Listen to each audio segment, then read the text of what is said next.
Vamos para a nossa última live de hoje. E a nossa convidada é a doutora Mari Cansado, que é paciente também de câncer de ovário. Vai contar a história dela aqui e a gente vai falar sobre a qualidade de vida da paciente oncológica e se isso é uma realidade mesmo. Vamos lá fazer o convite para a Mari, tá ok? Vamos lá, Mari. Pronto, convite enviado. Uma vida, amanhã, quer trabalhar. Mari, Oi, tudo bem por aí? tudo bem, tudo jóia. Tudo certíssimo. Deixa eu me ajeitar aqui a câmera porque tá meio torta, tá tudo meio confuso aqui, mas vamos lá. Aí, beleza. Tudo bem? Boa noite. Jóia, boa noite. Você tá me escutando bem? Você quer que eu ponha o fone? Tá legal? Tá perfeito. Se você quiser colocar o fone é por conta, para ficar melhor ainda, mas tá ótimo. Tá bem? Então Tá ótimo. bom. Então tá jóia, vou ficar sem. Tá bom. Tô vendo que você tá até com a cor hoje da nossa causa. Tá de turquesa. Tá com a camisa da Oncoguia. Qual a mensagem que eu não consigo ler? Câncer de ovário, juntos. Juntos a gente encara. Juntos a gente encara, sensacional. A frase desse ano da Não, a Oncoguia? gente já foi do ano Anterior. passado. Do ano passado. Desculpa, A nossa, a gente colocou aqui que é lute como uma paciente oncológica. Pedi para todo mundo subir essa hashtag hoje. Muita gente, aliás, agradecer. Muita gente compartilhou Foi os legal, conteúdos. né? Hoje teve uma mobilização bem legal, né? Na rede, porque eu acho que a gente tem que falar, né? Tem que falar daquilo que a maioria das pessoas não conhece, né? Muito bom. Eu achei positivo porque eu vi pessoas de vários lugares do mundo compartilhando os conteúdos, os nossos conteúdos, e a gente fez a mesma coisa também. Então, enfim, aqui muita gente, muitas pacientes. Isso é importante porque tá bastante na nossa mão essa história de cobrar, etc, de ficar tudo aquilo que a gente fala, né, o tempo todo de, vamos mobilizar, cobrar, tal, enfim, dar visibilidade. Se ninguém dá, a gente cria a nossa própria forma de se organizar e buscar essa visibilidade. Isso é muito importante mesmo. Com certeza. Não é verdade? Já vários elogios aqui a você, Mari, a inspiração e tal. E eu já vou aproveitar também essa onda de elogio, já vou fazer um elogio. Tô vendo que você tá... A última vez que a gente conversou, você tava bastante... Eu achei que você tava ótima, mas agora você tá melhor ainda, assim, tá com sorrisão, tá bem, tô sentindo que você tá bem feliz, tudo. E aí o tema que eu escolhi para a gente conversar é a qualidade de vida da paciente oncológica. Isso é uma realidade, né? E aí acho que tem tudo a ver. Sim, na minha vida eu tenho que agradecer porque realmente eu posso dizer que eu sou uma paciente oncológica que tem uma boa qualidade de vida e hoje meu papel aqui falando nesse assunto e também como voluntária da Oncoguia é fazer o câncer de ovário ser mais conhecido para a gente poder ter os diagnósticos mais precoces e essa qualidade de vida se tornar uma realidade maior para todos os pacientes, porque a gente sabe que isso ainda não é. A gente acabou de ver uma live excelente sua com a doutora Ana, que foi assim, muito esclarecedora de todos os tipos de câncer, né? Que nem todos os cânceres são iguais.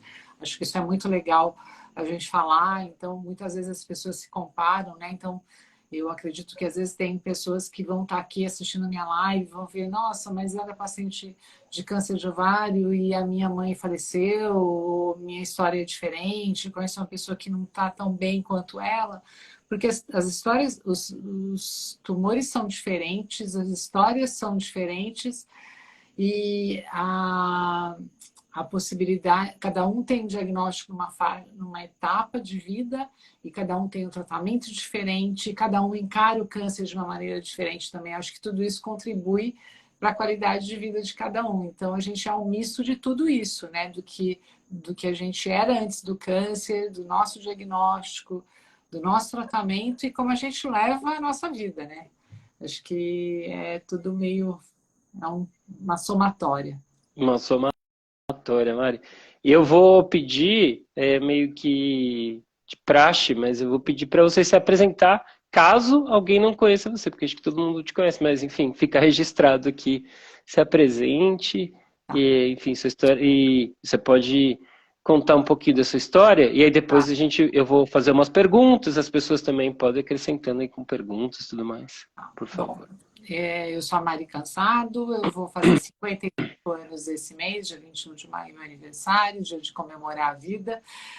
Eu sou casada, tenho 2 filhos, moro em Piracicaba. Meus filhos, eu, Vitor e Letícia, sou casada com o Eduardo, que é médico também.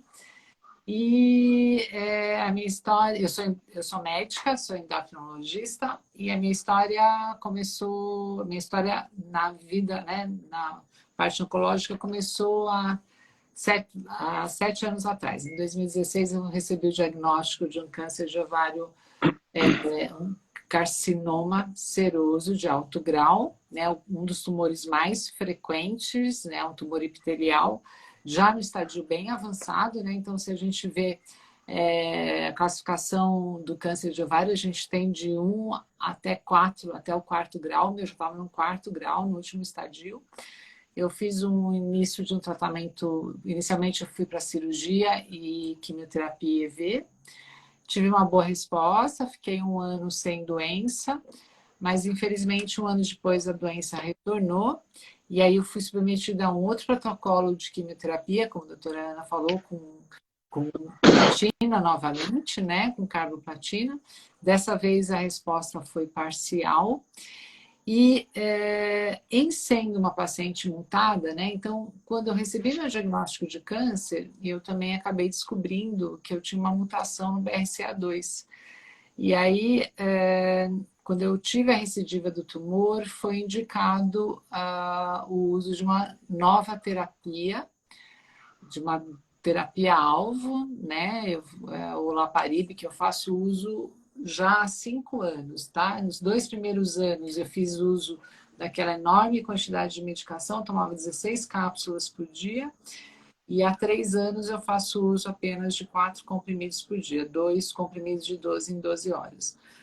Após o início dessa medicação, as imagens da minha doença, eu tinha metástase em fígado, em pleura, em peritônio, em gânglios intraabdominais, e eles foram desaparecendo. Hoje eu sou considerada uma paciente em remissão, eu não posso dizer que eu estou curada, né? Como a doutora Ana acabou de falar, eu estou em remissão, não tenho sinal de doença. E o que é legal é que essa medicação que eu faço uso, ela me disponibiliza uma excelente qualidade de vida, que eu acho que é o assunto que a gente vai abordar, que é muito importante, né? Porque, infelizmente, a gente sabe que muitos quimioterápicos, eles não oferecem uma boa qualidade de vida, né? A gente tem prejuízos, a gente às vezes não consegue nem sair de casa, se alimentar, tem sintomas neurológicos, perda de peso, inapetência, diarreia, queda de cabelo, vários sintomas que podem parecer pequenos, mas somados eles são muito grandes e acabam impedindo que a pessoa possa usufruir da sua vida plenamente no seu melhor. Então, acho que Mari, qualidade de vida de paciente oncológica, assim, você hoje está... É aquela que eu falei para a doutora, não dá para a gente colocar todas as pacientes juntas, para a gente fazer um evento só. Então, você está representando várias mulheres aí. Aí, minha pergunta, assim, qualidade de vida antes da Mari, antes, quando não tinha esse protocolo, e depois desse protocolo novo, eu queria saber as mudanças práticas, assim, e na balança geral, assim, o que é a qualidade de vida da paciente no seu olhar, segundo o seu modo de perceber isso, assim? acho que assim, antes da gente falar de qualidade de vida, era importante que a gente tentasse assim, ter uma definição, né? Porque o que é qualidade de vida, né? Então as pessoas assim, como é que eu avalio minha qualidade de vida? Primeiro, qualidade de vida, eu acho que segundo a Organização Mundial de Saúde, né? Qualidade de vida é a percepção que cada indivíduo tem da sua inserção, né? Então, vou até ler aqui para você, para a gente Perfeito. falar sobre isso, né? Então, assim, é a percepção do indivíduo da sua inserção na vida, no contexto da cultura e sistemas de valores nos quais ele vive e em relação aos seus objetivos, expectativas, padrões e preocupações. Envolve o bem-estar espiritual, físico, mental, psicológico e emocional, além de relacionamentos sociais, como família, amigos, e também saúde, educação, habitação, saneamento básico e outras circunstâncias da vida. Então, a gente tem que entender que, assim, quando a gente fala do paciente oncológico, às vezes a gente fala só do câncer, né? E paciente oncológico não é só o câncer. Eu não sou só o câncer de ovário que eu tenho, né? Eu sou muito mais do que isso, né? Então, quando eu estiver falando aqui de qualidade de vida agora, nesse momento, eu vou me ater à parte só de saúde mental, porque o mental não dá para separar, minha cabeça não está separada, né? Meu corpo está junto com a minha mente, então eu tenho que falar junto, e as minhas emoções, né? Porque quantas vezes eu converso com alguém, com meu papel de voluntário não guia, né? Alguém que chega para mim, ai, me acessa muitas vezes pela rede social. Nossa, acabei de receber o diagnóstico de um câncer e o médico me deu, vou ter que, câncer de ovário, vou ter que fazer um protocolo de quimioterapia, eu vou passar mal, eu vou ter isso. Quer dizer, ela já está sofrendo, a qualidade de vida dela já está baixa e ela, até aquele momento ela só está com o diagnóstico, ela nem fez quimioterapia, então ela já está com uma qualidade de vida ruim, porque mentalmente, emocionalmente, ela já começou a vivenciar algo que ainda nem aconteceu, né? Ela não recebeu a quimioterapia, mas pelo discurso de várias pessoas de que quimioterapia é ruim, que você vai passar mal, que você vai vomitar, que você vai ter isso, a sua qualidade de vida já caiu. Então, acho que é importante a gente entender que nós também somos atores em melhorar a nossa qualidade de vida. Agora, respondendo a pergunta que você me fez, né, qual é o diferencial? Enquanto eu fiz a quimioterapia, enquanto eu tive inicialmente meu tratamento com os quimioterápicos EVs e atualmente quimioterápico oral, algo muito diferente. Realmente, a minha qualidade de vida hoje, eu não tenho limitações pela minha medicação. A medicação de fácil uso, oral, eu tomo 2 comprimidos de manhã e 2 à noite, que me permite estar plena naquilo que eu me proponho a fazer. Então, hoje de manhã, até postei na minha rede, meu personal falou, hoje eu vou filmar você fazendo exercício. Aí eu postei. Então, hoje de manhã, às 7 horas, eu estava fazendo minha atividade física, né? Depois disso, a manhã inteira fui para lá e para cá, coisas de casa, depois à tarde eu fui trabalhar, agora eu estou aqui. Então, assim, eu tenho condições de cumprir aquilo que eu tenho vontade de fazer. Eu não tenho uma dor limitante recorrente devido à medicação, praticamente não tenho nenhum efeito, falar que a gente não tem, pensa que é uma medicação que eu tomo há quase 5 anos. Então, assim, lógico, talvez às vezes meu estômago, dependendo se eu abusar também, ele, né, não fique muito legal, sinta alguma coisa, acho que essa é a principal queixa, a parte gástrica, mas nada que me incomode. Então, realmente assim, a gente tem que, a medicina trouxe um avanço, infelizmente não são para todos os tipos de câncer de ovário, né? Então, para o câncer epitelial, seroso de alto grau, para paciente mutada, não como primeira linha, né? Então, imagina que se eu fizesse o diagnóstico hoje, eu iria ter feito cirurgia e quimioterapia EV? Sim, eu teria passado por tudo aquilo que eu passei, com a única diferença que eu não teria esperado a recidiva, eu já teria tomado essa medicação, eu teria feito a cirurgia e a quimioterapia EV, e aí teria iniciado essa medicação continuadamente. Não seria esperado, não se esperaria a recidiva, né? Então é importante entender, porque a gente, às vezes, quando a gente faz uma live dessa, eu falo que eu uso uma medicação, todo mundo assim, ai, que remédio é esse? Eu quero tomar também. Não é para todo mundo e não é em qualquer momento. Ela é específica, é mais ou menos assim, né? A gente, antibiótico, não é um antibiótico que cura pneumonia, infecção urinária. Cada antibiótico é prescrito pensando na patologia, pensando na pessoa, na idade, na situação. Então, tem muitas variáveis que vão fazer uma medicação estar naquele momento ou em outro momento. É isso. Mari, assim, vamos lá. Quando você recebe, você falou assim que você, por ser uma voluntária da Oncoguia, você acaba recebendo mensagens, enfim, de mulheres que estão recém-diagnosticadas com câncer de ovário, né? Sim, sim. E assim, com aquelas que você conversa, não as que estão recém-diagnosticadas, mas aquelas que já estão ali no tratamento, já iniciaram uma jornada aí contra o câncer de ovário, né? O seu tratamento já está acontecendo.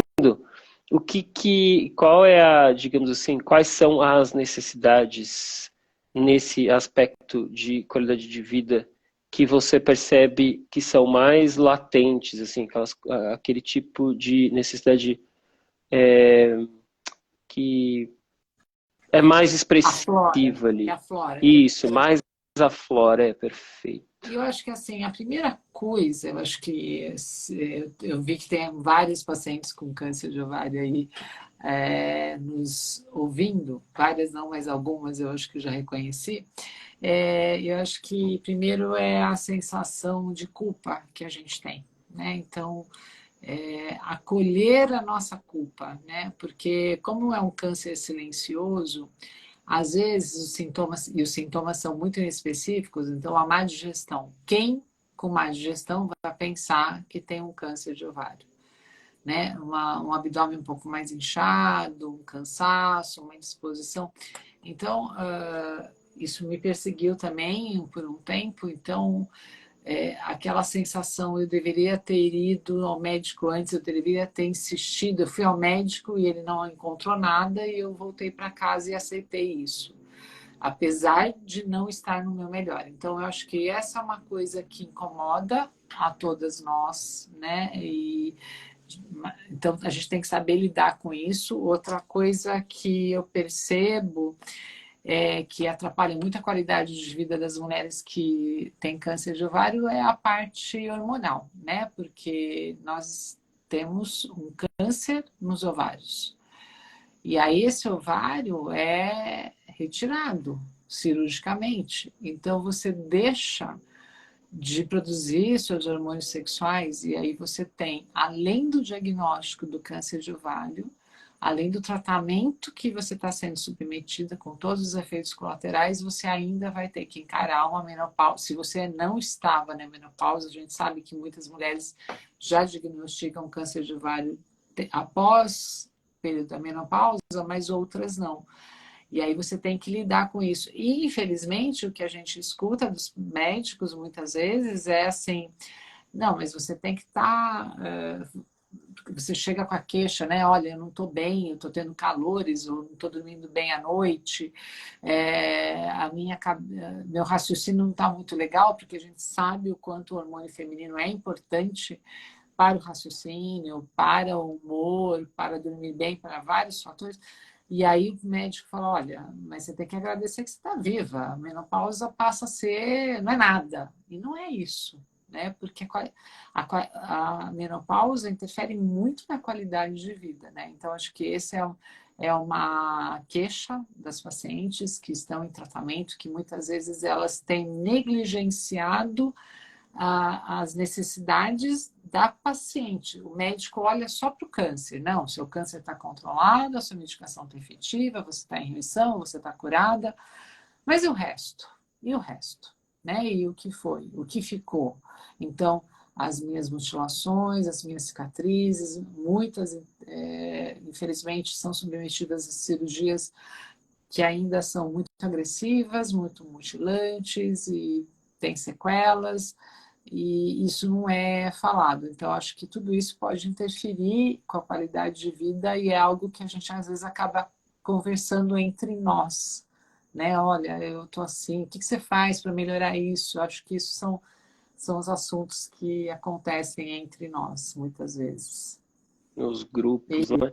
Aqui tem uma contribuição muito interessante da Roberta. A Roberta falou o seguinte: eu não estava na menopausa, isso foi devastador para mim. Eu vou aproveitar aqui e perguntar aqui para as pacientes que estão assistindo também, se vocês puderem contribuir aqui com essa conversa, com esse bate-papo, que a gente está falando sobre a qualidade de vida da paciente oncológica e tentando entender se isso é uma realidade também, que tipo de o que a gente faz também, né? O que é possível fazer para esse equilíbrio, né? Você tocou num ponto muito importante e poucas vezes a gente tem esse tipo de abordagem, né? Ah, tá olhando a doença, mas não tá olhando o paciente. Ok, se a doença estiver ali, digamos assim, sob controle, o restante que envolve a vida da paciente, que na Sou eu, verdade né? é o todo, Sou eu, né? é verdade, assim, é você, né, que é o todo. Não dá, né? Não tem como separar, mas a gente sabe que isso é uma realidade, assim, é um fator, né? Assim, não tem como. Então, ouvir também das pacientes em relação a isso aí, porque é importante. E pacientes também perceberem esse tipo de coisa. Como é que é, Mara, esse estímulo quando, digamos assim, um médico, um oncologista, um ginecologista, sei lá, coloca isso para paciente, né? Oncologista no caso, né? Eu acredito. É, como é que é a posição da paciente, assim? O que a gente pode dizer para que a paciente não se sinta desconfortável e como é que ela devolve isso para o médico, assim? Vamos empoderar as mulheres aí. Me ajuda. Eu acho que eu acho que, lógico, tudo, cada situação é uma situação, né? Cada espaço, então a gente vai ter pacientes que. A gente tem várias realidades no Brasil, né? Então acho que é isso que a gente tem que discutir, né? Nós vamos ter a realidade daquela médica, daquela paciente que faz o diagnóstico no pronto-socorro, ela consulta com o médico, é operada com o segundo, é um terceiro oncologista que a vê, cada vez que ela vai no retorno é o quarto, é o quinto, então ela infelizmente não consegue criar vínculo com o médico. Isso às vezes acontece no Sistema Único de Saúde, em que o paciente não é de um médico só, né? Então ele acaba um pouco perdido, não cria vínculo, e com isso, muitas vezes, ela nem fala, né? Você não vai se expor para um médico que você mal conhece, que você não está dormindo, que você não consegue ter mais vontade de ter relação sexual, que dói para ter relação sexual, que você está perdendo urina porque sua bexiga está caída em decorrência de uma cirurgia. Quer dizer, você acaba se contentando apenas com o tratamento do câncer. E você esquece que você tem que ter um acolhimento de outras, né, de outras necessidades suas. Agora, a gente vai ter pacientes que têm um privilégio, às vezes até no SUS também, a gente tem vários pontos de excelência em que você tem um médico que vai te assistir, que vai estar do seu lado. E a gente tem a medicina suplementar e a privada, em que a probabilidade de você criar um vínculo com o seu médico é melhor. Agora, é importante que você sinalize, né? Não tenha medo, é muito comum os pacientes terem medo da reação no médico, né? Então, mas eu vou falar isso para ele, e se ele não gostar? E se ele não gostar? Ele não gostou, né? O que vai mudar?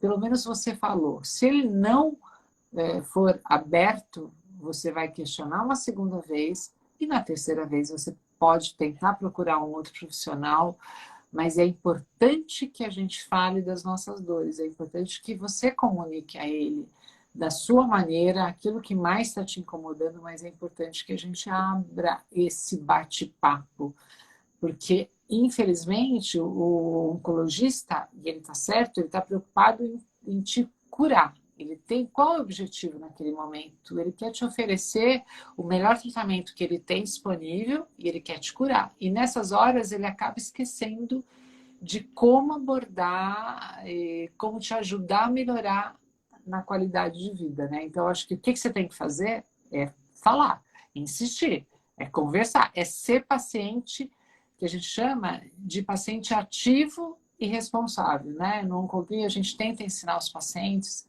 a ser o paciente par, que é o paciente ativo, responsável, que ele sabe, vai lá, estuda, lê um pouquinho, participa, porque às vezes a gente não sabe nem por que está sentindo aquilo. Quantas pessoas não sabem o que é uma menopausa, vão descobrir quando passam por ela. Quantas pessoas não sabem que na menopausa, quando você perde a produção de hormônios, a mucosa da vagina, ela vai sofrer, ela vai ficar fina, sem lubrificação, e isso pode impedir uma qualidade de vida sexual satisfatória para você. Então, por falta de conhecimento, muitas vezes a pessoa não conversa com o seu médico. Então, a gente tem que correr atrás, por isso que conversar com pessoas que tenham passado pela mesma situação é importante, isso te ajuda, isso mostra para você que você não é a única, né? Nossa, eu também tive isso. E meu médico falou que não era assim, mas você também teve? Então é ele que não está sabendo identificar. Eu acho que isso é a maneira de nós ganharmos força e sermos ouvidas. Mário, eu vou ler algumas contribuições aqui que ficaram para trás. Vamos lá, peraí. Estou tentando achar aqui. Ó, estou com a... tem uma antes aqui, peraí. A Tânia diz, ó, fora a menopausa, muitos de nós retirado do colo de útero, consequentemente um pedaço da vagina, e a necessidade de entender este novo corpo e não ter medo. A Lica diz, com a mesma médica, estou com a mesma médica, ela me passou algumas informações para aliviar os sintomas. A Silvia diz, infelizmente, estava nessa experiência. Eu vi da equipe oncológica que eu tinha problemas mais graves a resolver comparado com o que estava me incomodando na época da primeira etapa da químio.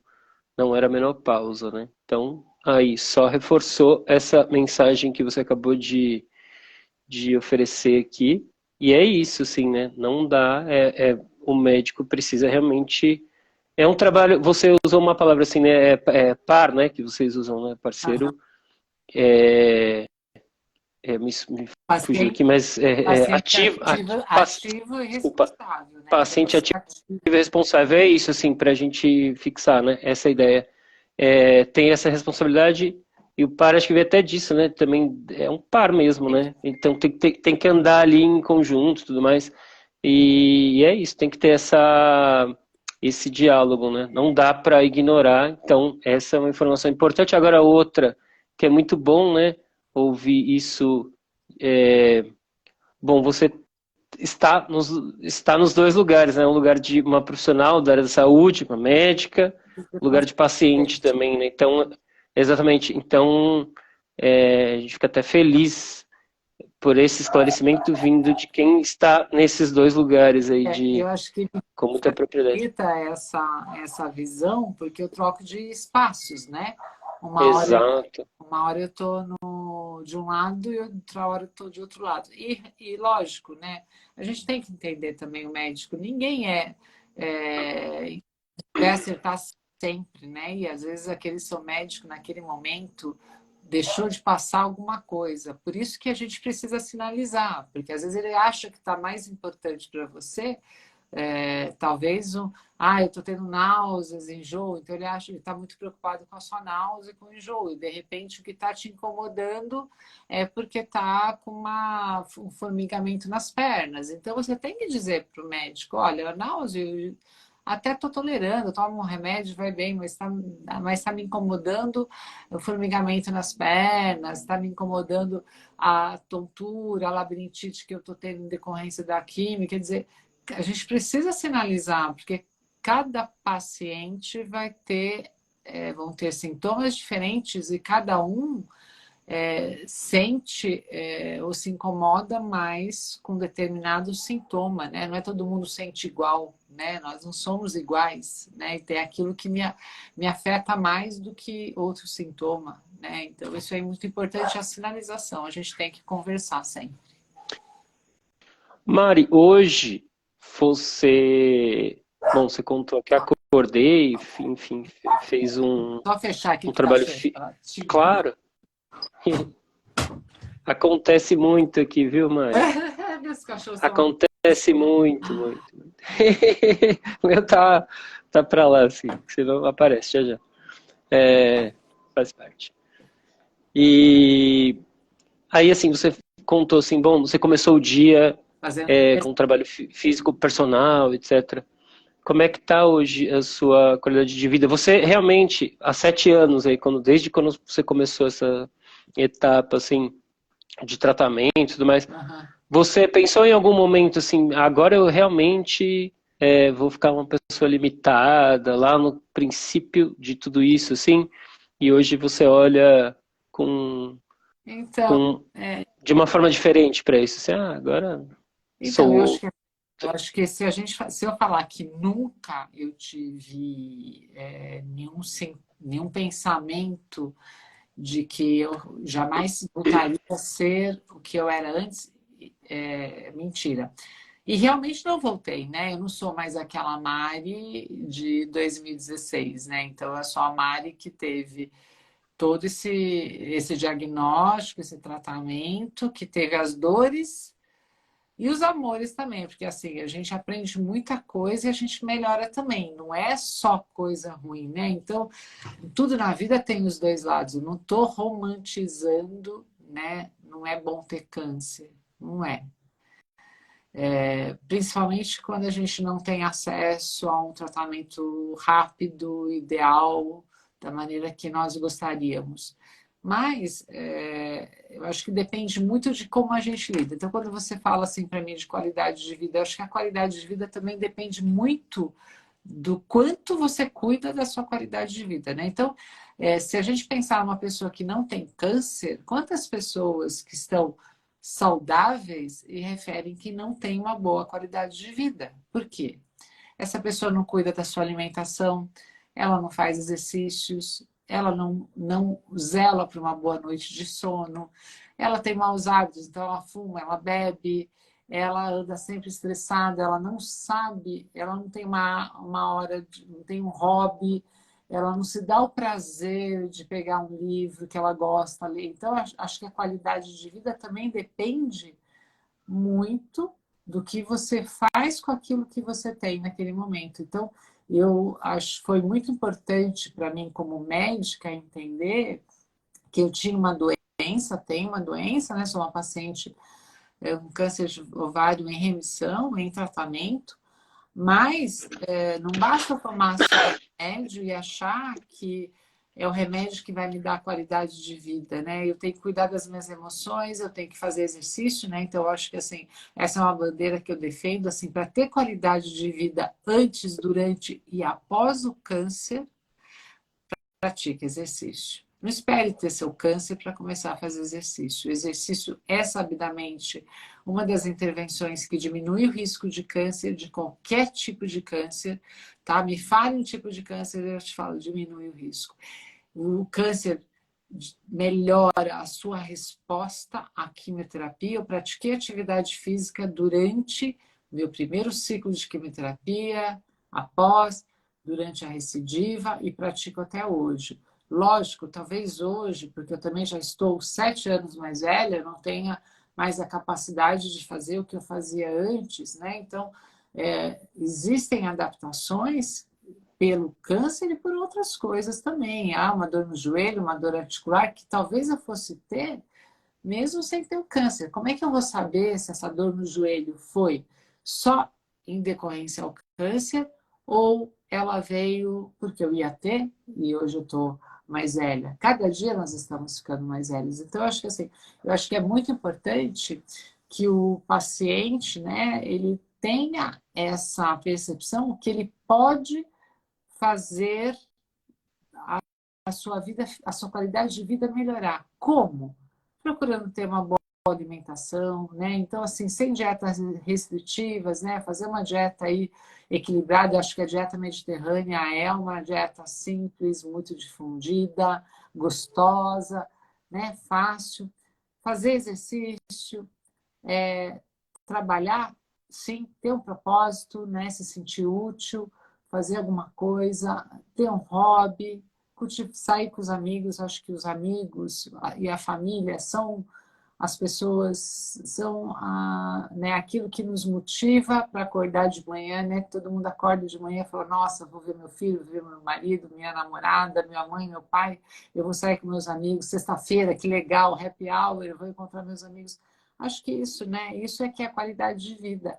E a gente tentar sempre ter uma visão, né, um pouco mais leve do que é. Porque se a gente olhar só para, né, olha, eu tenho câncer, é difícil fazer químio, eu hoje, né, eu não estou curada, então muitas vezes algumas pessoas chegam para mim e falam assim, nossa, mas você está curada, você está super bem, você não sei o quê. Eu falei, olha, eu me sinto curada, né? Eu vivo como se eu estivesse curada, mas pela ciência não estou, eu estou em remissão. O que muda na minha vida? Acho que muda porque eu tomo remédio, né? E às vezes me dá uma sensação de insegurança, porque, lógico, agora em junho eu faço exames a cada 4 meses. Então, todo paciente com câncer sabe que é um momento delicado, é aquele momento que você fala, nossa, vou passar, é que nem fazer prova, né? Você fala assim, vou passar ou não vou passar? Prova, né? Tirar 10. Ninguém quer passar com 6, né? Eu quero tirar É 10. verdade. Então a gente vai como se fosse aquela prova, só que a prova da sua vida, né? Então, né? Então, assim, acho que a gente tem tem dias não tão bons e tem dias ótimos, mas é saber tentar viver a vida mais leve, né? Tentar ver o copo sempre mais cheio do que vazio e um dia de cada vez, né? Eu acho que outra coisa que a gente deve evitar como paciente oncológico é a ansiedade, né? A ansiedade de, por exemplo, eu sei que mês que vem eu tenho que fazer exames, mas eu não vou ficar, nossa, mês que vem eu tenho que fazer exame, porque aí eu já estou sofrendo um mês antes por algo que talvez vá, e acredito, espero, me dar o mesmo resultado que deu há 3 meses atrás, que estava tudo ok, vamos continuar que está dando certo, né? Então, acho que a ansiedade é algo que a gente tem que aprender a lidar e trabalhar. E para a ansiedade, acho que exercício de novo, hobbies, a sua fé, se cada um tiver, né? Acho que é importante a espiritualidade de cada um, as suas crenças, né? A família, o apoio, acho que isso ajuda muito. A Norma até diz aqui, contribuiu também, falou assim, sempre gostei de praticar exercícios, mas hoje não tenho a disposição de antes, é o que você tinha acabado de falar. A Marlene, deixa eu ver. Sempre foi ativa e com uma alimentação saudável, nunca tive sintomas, hoje tem a mutação. Hoje, saudável, nunca tive sintomas e não tenho mutação genética. 5 anos em tratamento com quimioterapia, fazer caminhadas, yoga, viajar, etc., com a família. Mari, você tinha acabado de dizer assim uma coisa que me chamou a atenção. Você falou, eu não quero romantizar, porque, enfim, óbvio, né? Assim, eu acredito que a maioria das pessoas tem muito bom senso em relação a isso. Assim, tenho visto que as pacientes estão bem conscientes em relação a isso. Assim, não vejo mais tanta coisa de romantização, de a pessoa vai ter o câncer e ficar com aquela certa até positividade tóxica, Tóxico. aquela coisa assim. Isso é chato. É Exatamente. chato. Isso é chato, né, Mari?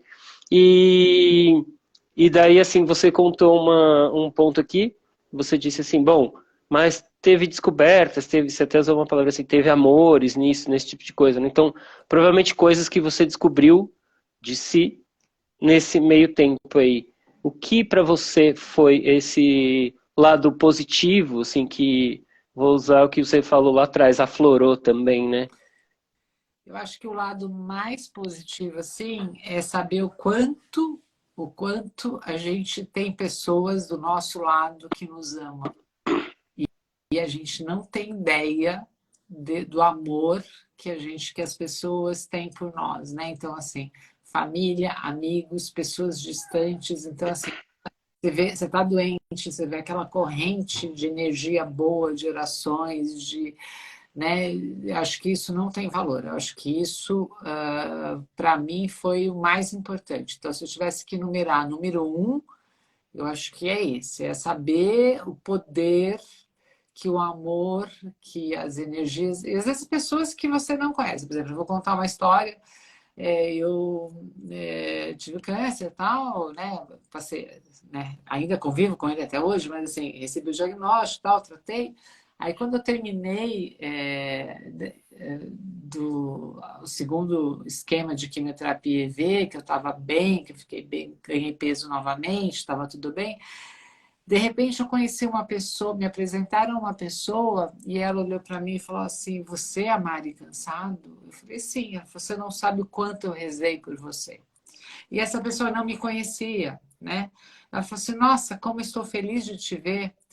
Por quê? Porque ela pertencia a uma religião que toda semana eles se encontravam para rezar e meu nominho estava lá.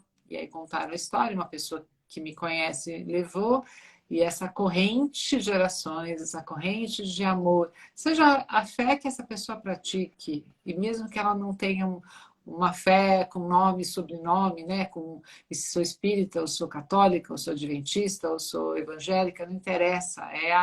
É a energia, o querer bem, né? Acho que essa é a primeira coisa. A segunda eu acho que assim, é uma coisa que às vezes assusta a gente, mas é entender que a gente só tem o presente, tá? Então, assim, por isso que o presente, por isso que o dia de hoje chama presente, né? Então, quando você descobre que você só tem o dia de hoje, a ansiedade diminui muito, tá? Então, isso foi para mim um grande presente, tá? Fazendo aí uma brincadeira. Então, foi um grande presente, porque assim, eu estava, principalmente no primeiro ano da doença, né? Em que eu recebi aquele. Imagina você receber um diagnóstico com metástases em fígado, em abdômen, em peritônio, já no último estadio. A expectativa de vida era muito pequena. E por ser médica, eu tinha muita consciência disso. Às vezes a ignorância nos protege. Então é bom, às vezes, não saber o que pode vir, o que te espera. E aí eu comecei, eu falei, bom, amanhã eu acho que eu não vou estar aqui. Né? No começo eu pensei assim, eu vou morrer, tive muito medo, né? Que é a primeira reação. E aí depois eu falei, não, já que eu não vou estar aqui amanhã, eu vou pensar no hoje, eu vou cuidar do hoje. E com isso, eu deixei de sofrer pelo amanhã. Né? Então, quando alguém chegar, às vezes meu marido com os problemas do dia a dia, que continuaram existindo, né? Olha, esqueci de, nossa, pagar aquela conta, ou vou pagar com. Ai, bateu no carro, não sei o quê. Eu falei, né? Amanhã eu penso nisso, né? Amanhã eu resolvo. Se eu não tiver dinheiro, eu vou atrás e vamos. Então, assim, eu acho que o viver sem ansiedade foi muito legal. É lógico que hoje a ansiedade já voltou, porque assim, eu já estou naquela fase que eu acho que eu vou viver mais um dia, né? Então a ansiedade já volta um pouco. Mas esse foi um dos presentes, acho, da doença, né? Se eu posso dizer que é um presente. O viver sem ansiedade é legal. Outra coisa foi também me permitir, então, fazer aquilo que eu sempre tive vontade. Porque todos nós, temos a vida um pouco, a gente programa, né? Então, eu vou estudar, vou me formar, vou arranjar um bom emprego, aí cada um, se eu tiver o meu amor da vida, minha vida, tem gente que quer casar, vou morar junto, alguns sonham em ter filhos, outros sonham em construir patrimônio, outros em viajar, cada um vai fazendo os seus sonhos, né? E vai colocando. Aí, quando você, para construir, então, meu sonho é ter tal, comprar um apartamento, então eu vou trabalhar, trabalhar, trabalhar. E aí você fala, não, mas quando eu me aposentar, aí eu vou estudar, sei lá, eu sempre quis tocar violão, então eu vou lá aprender a tocar violão, eu vou fazer isso. Só que será que vai dar tempo? Será que eu vou chegar lá? Então a gente vai adiando, porque agora a gente tem filho, agora a gente tem isso, tal. Então A doença me trouxe essa urgência. Olha, você quer fazer isso? Faça agora, porque talvez ano que vem não exista. O ano que vem, ele não é uma garantia, ele é o futuro, ele não é uma certeza. Então, assim, aí eu comecei a me permitir, por exemplo, eu comecei a fazer aula de cerâmica, tá? Que para mim foi uma coisa muito legal. Então, eu sempre falo da cerâmica porque o que a cerâmica me trouxe? A cerâmica me trouxe um prazer, uma coisa que eu gostaria, que eu sempre quis fazer e adiava, não, deixa mais para frente, eu vou fazer, vamos trabalhar mais um pouquinho, depois eu faço minhas aulas de cerâmica. E aí comecei a fazer aula de cerâmica porque ela me deu esse prazer, essa realização. E a cerâmica, ela me ensinou a aceitar muita coisa. Eu acho que eu já falei isso com você da outra vez. Se não falei. Pode contar, É, tá? Tem um monte de gente que não ouviu ainda a essa cerâmica história. Pode. é legal porque a cerâmica é argila, né? Eu faço cerâmica manual, eu não faço aquela com torno, né? Então você pega a argila, você molda, leva no forno, ela queima, aí ela sai, você pinta e queima de novo. Só que a argila, ela tem uma memória, tá? Ela tem vida própria. Então você pega, faz uma peça, você idealiza uma peça, né? Eu quero fazer um vaso assim, então, só que às vezes ela sai do forno um pouquinho diferente. Você imaginou ela um pouquinho mais arredondada e aí com alta temperatura, porque a argila é queimada a 1240 graus, então você imagina o que acontece nessa peça, né? Então ela e aí ela muda e você fala, nossa, mas não era isso. O vidrado, né? A cor que dá a tinta que dá a cor da argila, às vezes você passa, você escolhe lá, eu quero verde. Aí você passa, mas ela não parece verde, então você não sabe quantas mãos, se é duas, três, quatro, lógico, a professora que tem experiência te orienta. Aí, de repente, o verde sai verdinho, sai verdão, sai cheio de bolinha e tal. E aí a gente tem que aceitar aquilo, porque a vida é assim, a gente idealiza, a gente sonha, você trabalha, vai lá, você fica um tempão, né? Vou fazer assim, ela vai ficar retinha, vai ficar assim, rodando. Aí ela fica de um jeito, você pensa que ela vai ficar assim, aí ela fica assim. E isso te ajuda a entender que a vida é assim também, né? Quantos sonhos a gente tem de uma maneira e eles não se realizam? Às vezes se realizam pior e às vezes melhor. E isso é a beleza, né? Então, acho que essas foram algumas. Tem muita coisa mais que eu aprendi. Dá para a gente ficar aqui, o pessoal vai cansar Ah, de escutar, mas dá para a gente ficar aqui por nunca 2 horas cansa. falando. Eu acho. Não cansa, não, Mário, sabe? Enquanto você tava falando aqui, eu tava pensando, falando, nossa, como. Bom, primeiro que você tá sempre. É impressionante, você tá sempre. Dá pra perceber, todas as vezes que a gente conversou aqui, que você tá sempre no presente, eu percebo, assim, você tá sempre aqui, assim. Né? Então a gente tá na conversa, você tá na conversa mesmo, assim, eu percebo isso claramente, assim. Isso é muito legal porque a qualidade da conversa vai lá pra cima, assim.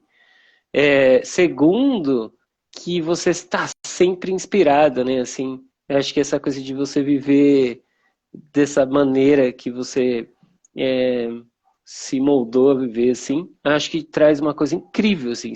Quando alguém lá no começo da live falou assim, foi a primeira coisa da live, a Mari me inspira. E eu até brinquei, falei, é verdade, né? Inspira muito, assim, de verdade, porque você tá sempre com essa coisa incrível. E eu, assim, ficaria horas aqui assistindo você falar, assim, que é impressionante. Assistindo de verdade. Deixa a Mari falar.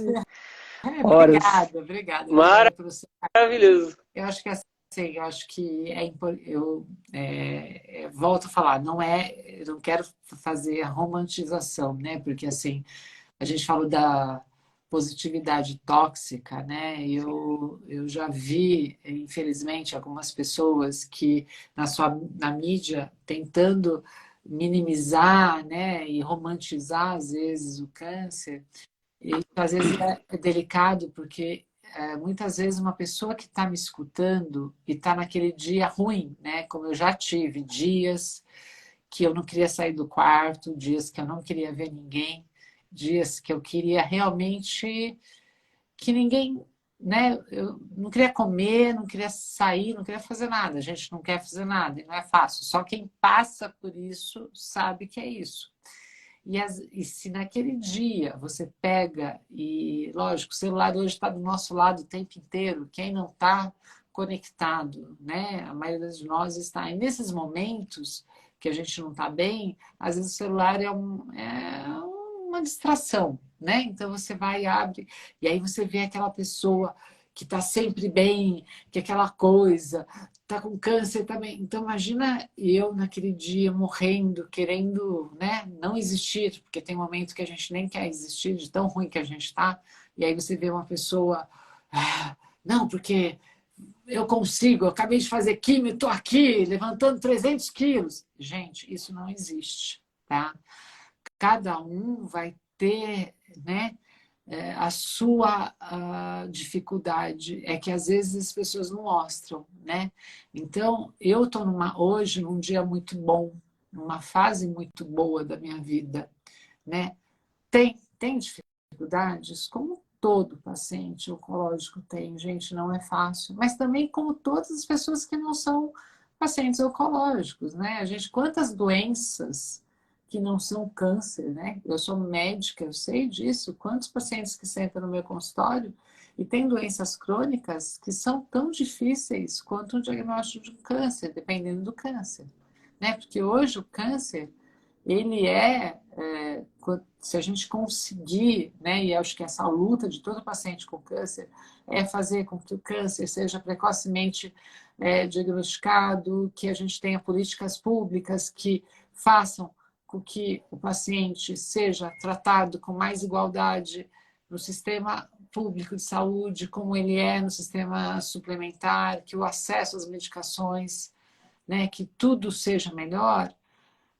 O paciente com câncer, que teve o diagnóstico do câncer, vai viver cronicamente com essa doença. A gente vai viver 20, 30, 40 anos e às vezes vai morrer atropelado, né? Na rua, estava distraído, foi atropelado, ou num acidente de carro, caindo, sabe? Morrer de outras causas. Então, eu acho que assim, eu estou bem, eu gosto de pensar que está tudo bem comigo hoje, amanhã pode não estar, né? Mas eu não posso ficar vivendo no futuro, eu tenho que viver com aquilo que me é dado hoje. Acho que é essa mensagem que eu queria dar para todo mundo, sabe, gente? Vivam o dia de hoje, respeitem as suas dores, os seus amores, tentem olhar mais para os amores, né, da vida, o seu cachorrinho, sabe? Tem alegria. A gente às vezes se esquece, mas às vezes um cachorrinho traz tanta alegria, né? A gente tem que fechar a janela, o calor aqui, estão latindo lá fora, mas eles me dão alegria. Eu vou terminar aqui, vou lá brincar com eles, né? Então É verdade. a gente tem que respeitar e procurar ajuda, né? Eu acho que assim, eu admiro o seu trabalho, tá, Fernando? Eu acho que é muito legal, né? Eu acho que o seu trabalho é em homenagem à sua mãe e sua avó, que não tiveram a oportunidade de ter um tratamento aí, né, de uma medicina já mais avançada, que pudesse oferecer um melhor tratamento e até uma oportunidade de uma vida um pouco mais longa. Eu acho que seu trabalho é assim inestimável. Eu convido vocês a seguirem. Quem não segue ainda, o Fernando Arco, vai lá atrás, segue, divide, compartilha. Eu vou fazer propaganda da Oncoguia, porque Claro! nós somos mais. Olha lá, gente, É a verdade. Oncoguia, tá?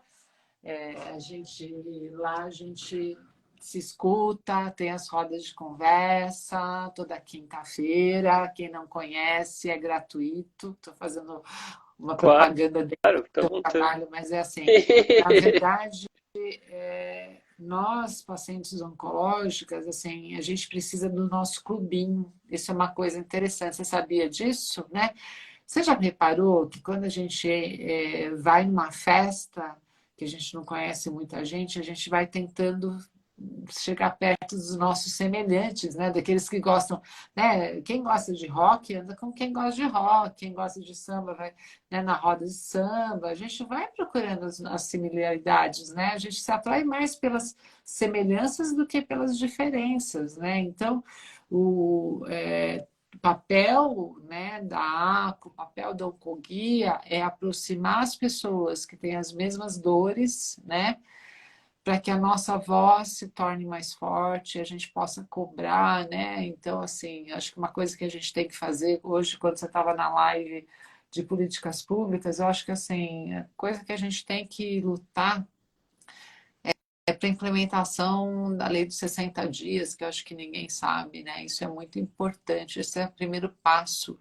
E outra coisa que eu acho que é bem legal, Fernanda, a gente falar daí do papel do navegador. Você já ouviu falar do navegador na medicina? Não, É, não então, ouvi. Me, navegador já teve. me conta o que. O navegador, o que é o navegador, né? Então, assim, para resumir, né? A pessoa, eu chego no médico, no SUS, e tô com um nódulo na mama. Eu chego para ele e falo: olha, doutor, eu palpei aqui. Ele vai lá e palpa, tem um nódulo de mama, né? O que ele vai fazer? Ele vai pedir uma mamografia para mim. Eu vou para uma fila que vai ter 300 mulheres na minha frente com pedido de mamografia. Só que eu já tenho um nódulo de mama.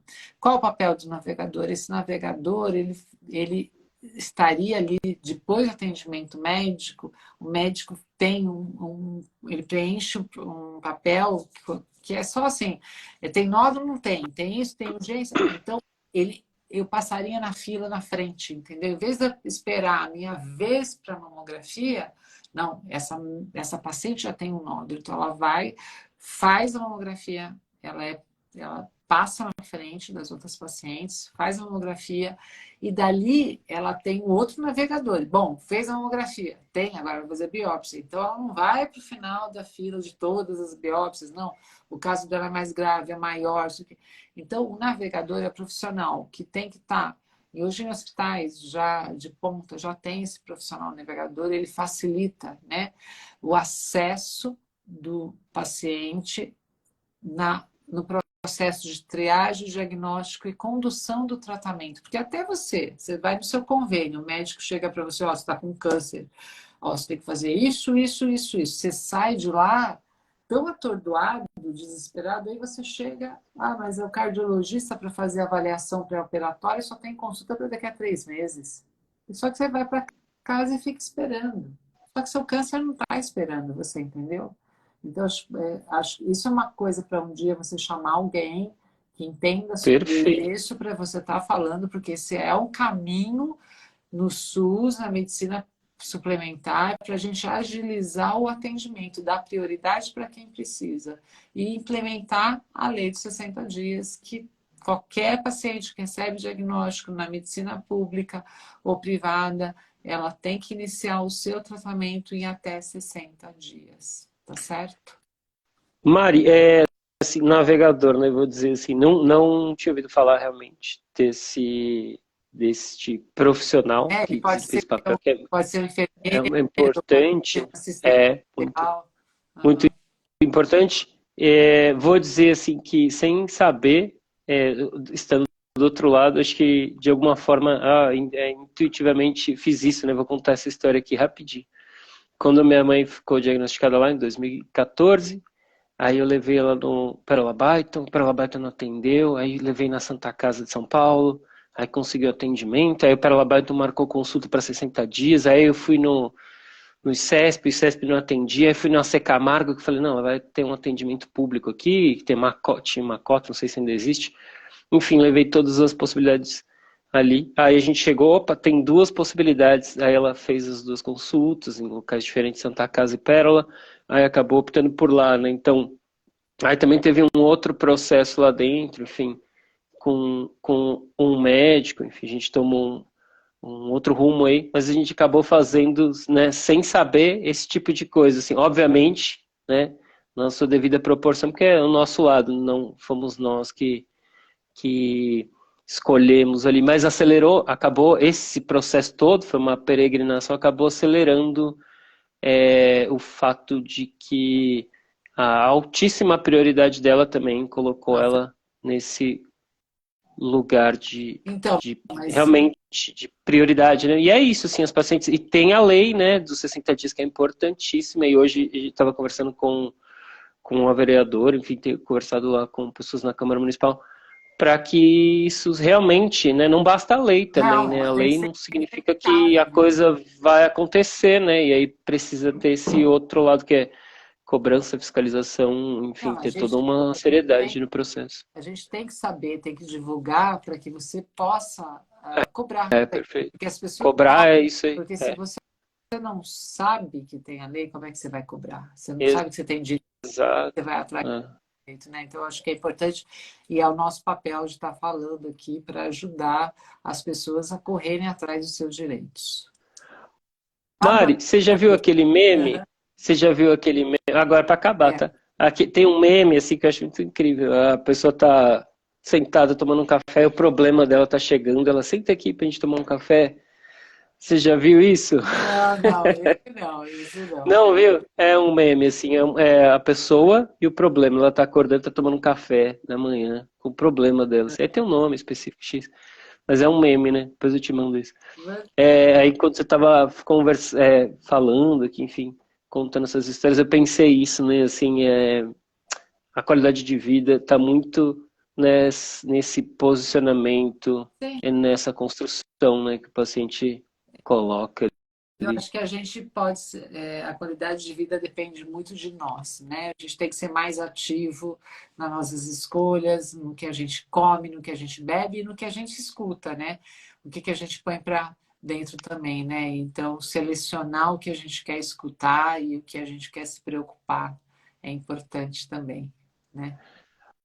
Mari, mais uma vez, muito obrigado. Você está sempre inspirada. Sinta-se abraçada aí, que a gente está aqui à Obrigada, distância, então sinta-se abraçada. obrigada. Obrigado por colaborar muitíssimo com isso. Sigam a Mari nas redes sociais aí. Eu estou à Pão com disposição. Guia também, todas as Quando você instituições.